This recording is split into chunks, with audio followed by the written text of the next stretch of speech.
তুফান বছরে এক আধবার আসে, কিন্তু যখন আসে তখন প্রলয় ঘটে।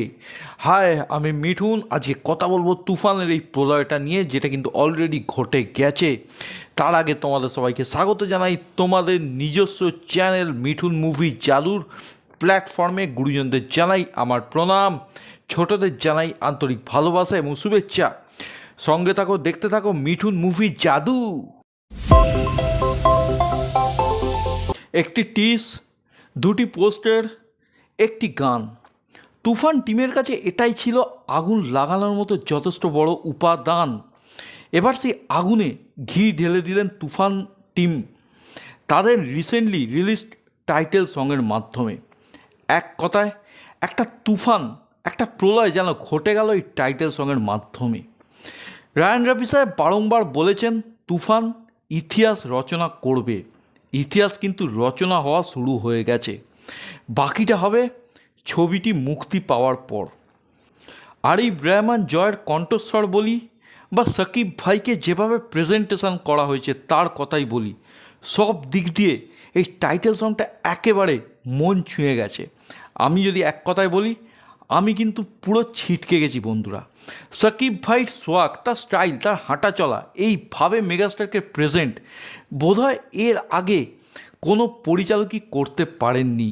এবং তার ওপর এই টাইটেল সংটিতে আরিফ রহমান জয়ের ওই রকম কণ্ঠস্বর, গানের মধ্যে ব্যবহার হওয়া র্যাপ, সব দিক দিয়ে এই গানটিকে একটা অন্য লেভেলে নিয়ে গেছেন। এবং পরিচালক রায়ান রাফি সম্বন্ধে একটা কথাই বলবো, তিনি অনবদ্য, তিনি অতুলনীয়। বাংলা ইন্ডাস্ট্রিতে, বাংলাদেশের ফিল্ম ইন্ডাস্ট্রিতে তার মতো পরিচালক সত্যি বিরল। এবং তার জায়গা শুধু ওপার বাংলাতেই নয়, এপার বাংলাতেও কিন্তু আছে। এই মুহূর্তে আমাদের টালিগঞ্জ ইন্ডাস্ট্রিতে বাংলা কমার্শিয়াল মুভির যেরকম অবস্থা, সেখানে তার মতো পরিচালকের একান্ত দরকার শক্ত হাতে হালটা ধরার।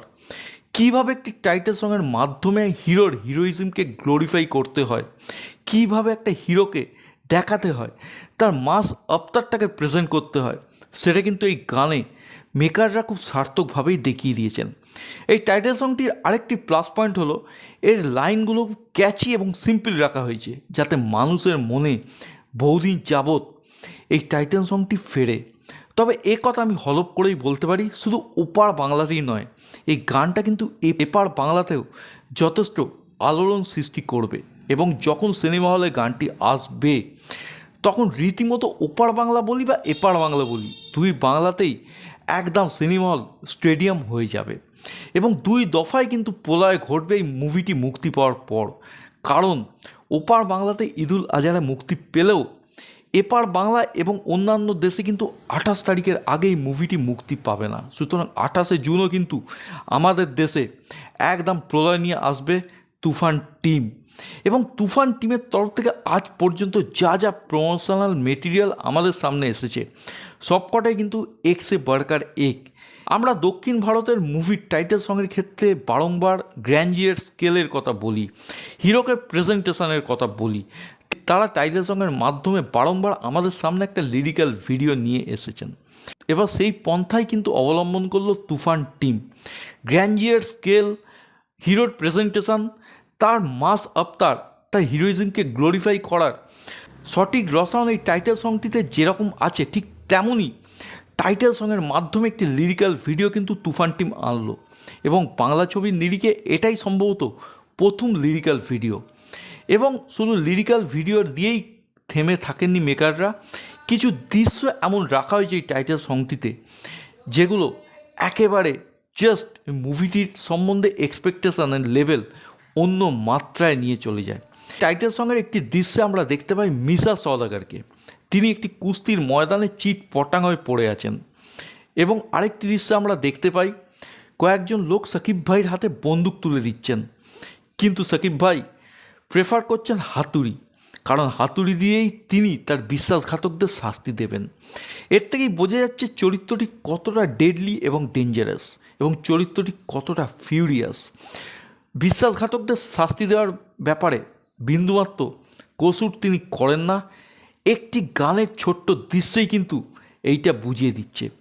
এই দৃশ্যে একটি নাচের দৃশ্য সাকিব ভাইকে দেখতে পাওয়া যাচ্ছে, যেটা কিন্তু টিপিক্যালি কোরিওগ্রাফ করা নয়, একটা সিম্পল নাচ, যেটা আমরা সত্যম মুভিতে কাল্লু মামা সংটিতে দেখেছিলাম।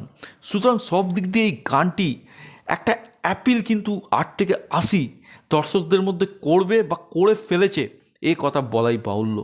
ওভারঅল এই টাইটেল সংটি আমার দুর্ধর্ষ লেগেছে, যার মধ্যে গ্র্যান্ডিয়ার আছে, সিম্পলিসিটি আছে, ক্যাচি ব্যাপার আছে, স্কেল আছে এবং একটা দুর্ধর্ষ প্রেজেন্টেশন আছে, এবং মেগাস্টারকে অন্যরকমভাবে দেখতে পাওয়ার একটা এক্সপিরিয়েন্স আছে।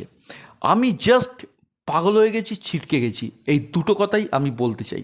আমাদের কাদের কাদের মনের মধ্যে তুফান প্রলয় ঘটে গেছে সেটা কিন্তু আমায় কমেন্ট করে জানাও, এবং আজকের ভিডিও সম্বন্ধে তোমাদের কি মত সেটাও কিন্তু জানাতে ভুলো না।